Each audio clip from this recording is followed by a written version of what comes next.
नमस्कार दोस्तों, study corner 24 channel में आपका स्वागत है। आज हम यूपी टेट पर्यावरण अध्ययन की एक महत्वपूर्ण क्लास लाए हैं जिसमें हम चर्चा करेंगे भारत की प्रमुख वन्य जीव संरक्षण परियोजनाओं के बारे में। इसमें हम बताएंगे बाघ परियोजना के बारे में, इसके अलावा हाथी परियोजना, गिद्ध संरक्षण परियोजना, कस्तूरी मृग परियोजना, कछुआ परियोजना और लास्ट में चर्चा करेंगे लाल पांडा परियोजना की। क्लास शुरू करने से पहले यदि आप हमारे चैनल पर नए हैं तो हमारे चैनल स्टडी कार्नर 24 को जरूर सब्सक्राइब करें। आइए क्लास शुरू करते हैं। सबसे पहले देखते हैं बाघ परियोजना यानी प्रोजेक्ट टाइगर। प्रोजेक्ट टाइगर की शुरुआत कब की गई? 1973 ईस्वी में बाघ परियोजना यानी प्रोजेक्ट टाइगर की शुरुआत की गई 1973 ईस्वी में। इसका उद्देश्य क्या था? यानी बाघ परियोजना को शुरू करने का उद्देश्य था बाघों को बचाना। इसका मुख्य उद्देश्य क्या था? प्रोजेक्ट टाइगर का मुख्य उद्देश्य था बाघों को बचाना। हमने आपको बताया कि प्रोजेक्ट टाइगर की शुरुआत कब की गई? 1973 ईस्वी में इसकी शुरुआत की गई। इसका मुख्य उद्देश्य था बाघों को बचाना। यह केंद्र सरकार द्वारा एक प्रायोजित परियोजना है। आपको ध्यान रखना है किसके द्वारा शुरू की गई थी? यह केंद्र सरकार द्वारा प्रायोजित परियोजना है। अखिल भारतीय बाघ रिपोर्ट के अनुसार भारत में बाघों की कुल संख्या जो है 2967 है। कितना है?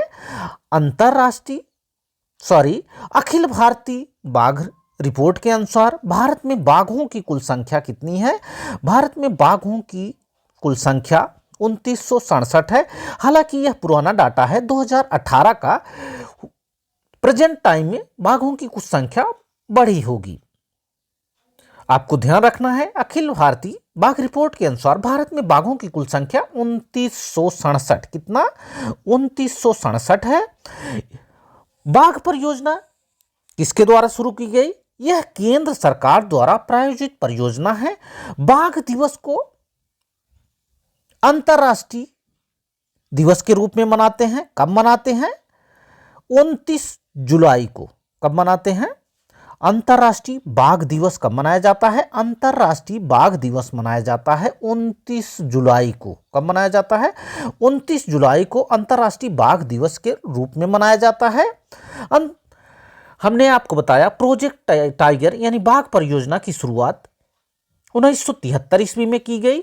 इसका मुख्य उद्देश्य था बाघों को बचाना। बाघ दिवस, जिसे अंतर्राष्ट्रीय बाघ दिवस के रूप में मनाया जाता है, 29 जुलाई को मनाया जाता है।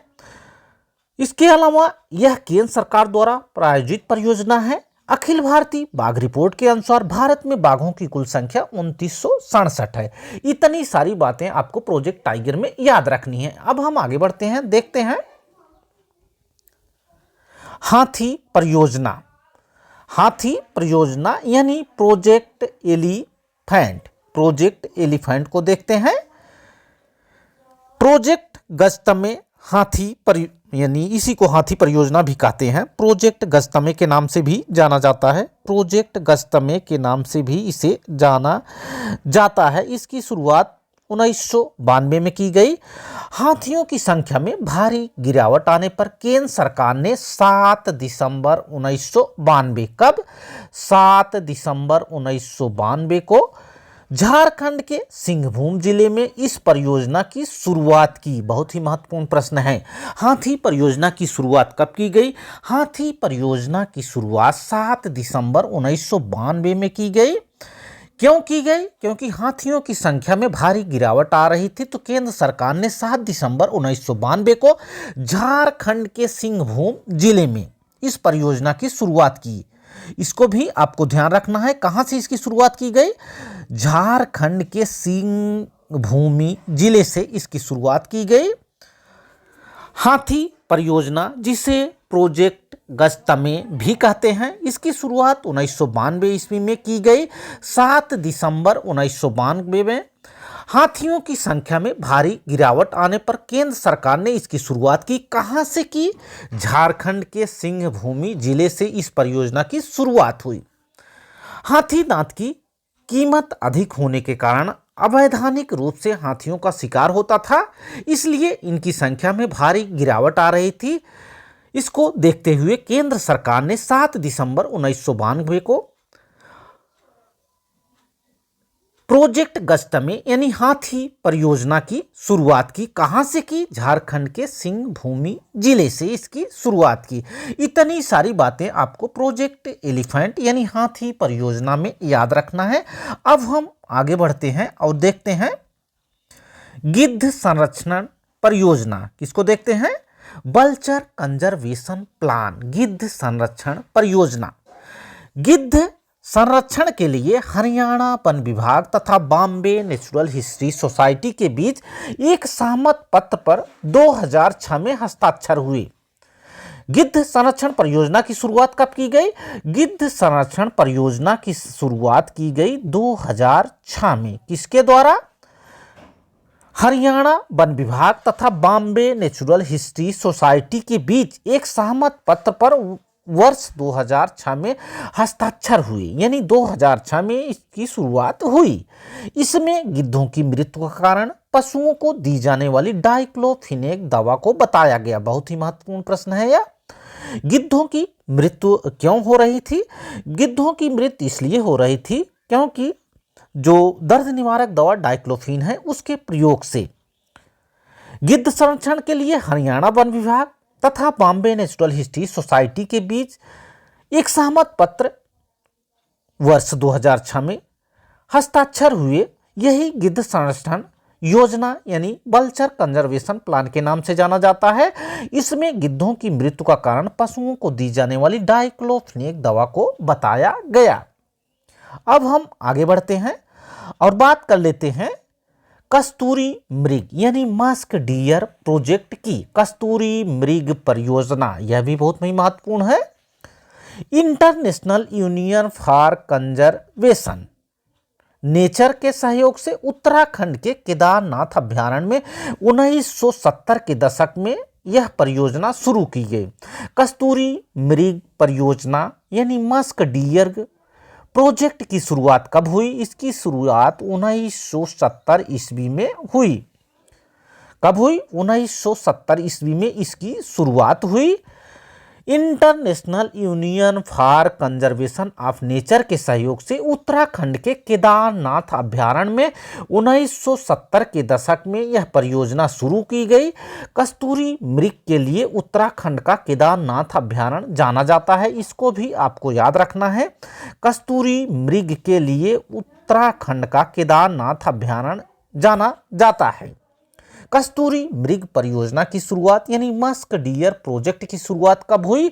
1970 ईस्वी में इसकी शुरुआत की गई। International union for conservation of nature के सहयोग से उत्तराखंड के केदारनाथ अभ्यारण्य में 1970 के दशक में यह परियोजना यानी कस्तूरी मृग परियोजना की शुरुआत की गई। अब हम आगे बढ़ते हैं, देखते हैं अगली परियोजना कछुआ संरक्षण परियोजना। कौन सी? कछुआ संरक्षण परियोजना। यह भी बहुत महत्वपूर्ण है। Turtle conservation project.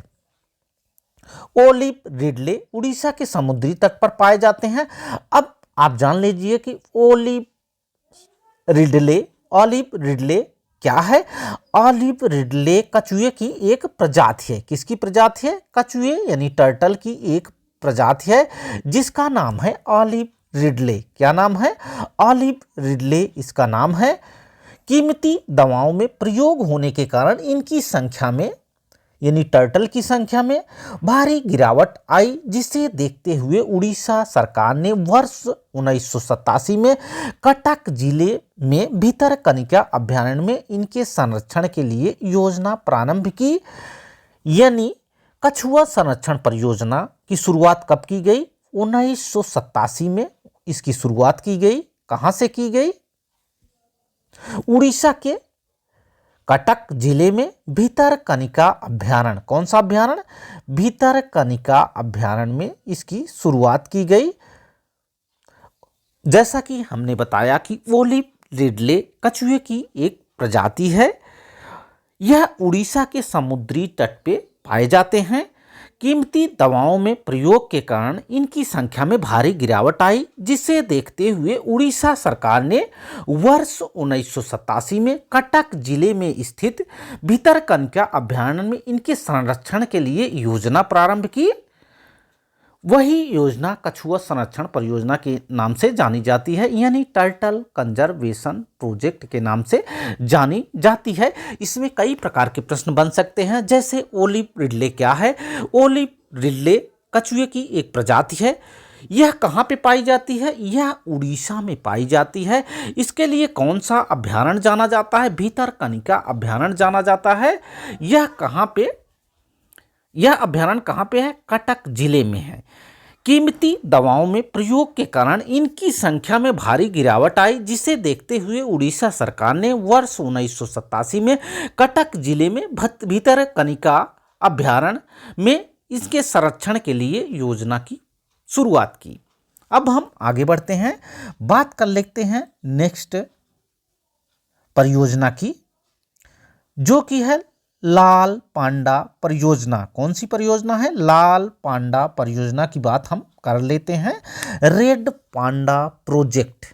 Red panda project की शुरुआत कब की गई? रेड पांडा परियोजना की शुरुआत, रेड पांडा प्रोजेक्ट की शुरुआत कब की गई? रेड पांडा प्रोजेक्ट की शुरुआत वर्ष 1996 में की गई। कब की गई? वर्ष 1996 में इसकी शुरुआत की गई। यह पूर्वी हिमालय क्षेत्र में 1500 से 4000 मीटर की ऊंचाई पर पाया जाता है। कौन? लाल पांडा। हिमाचल प्रदेश में इसे कैट बियर के नाम से जाना जाता है। किस नाम से जाना जाता है? कहाँ पे? अरुणाचल प्रदेश में, अरुणाचल प्रदेश में इसे कैट बियर के नाम से जाना जाता है। अरुणाचल प्रदेश में इसे किस नाम से जाना जाता है? अरुणाचल प्रदेश में लाल पांडा को कैट बियर के नाम से जाना जाता है। किस नाम से जाना जाता है? कैट बियर के नाम से जाना जाता है। इनकी कम होती जा रही जनसंख्या के कारण वर्ष 1996 में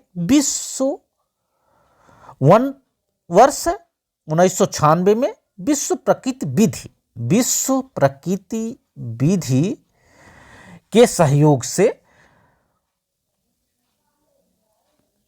पद्मजा नायडू हिमाचल जंतु पार्क में लाल पांडा की शुरुआत की गई। लाल पांडा परियोजना की शुरुआत, लाल पांडा परियोजना की शुरुआत कहाँ पे की गई?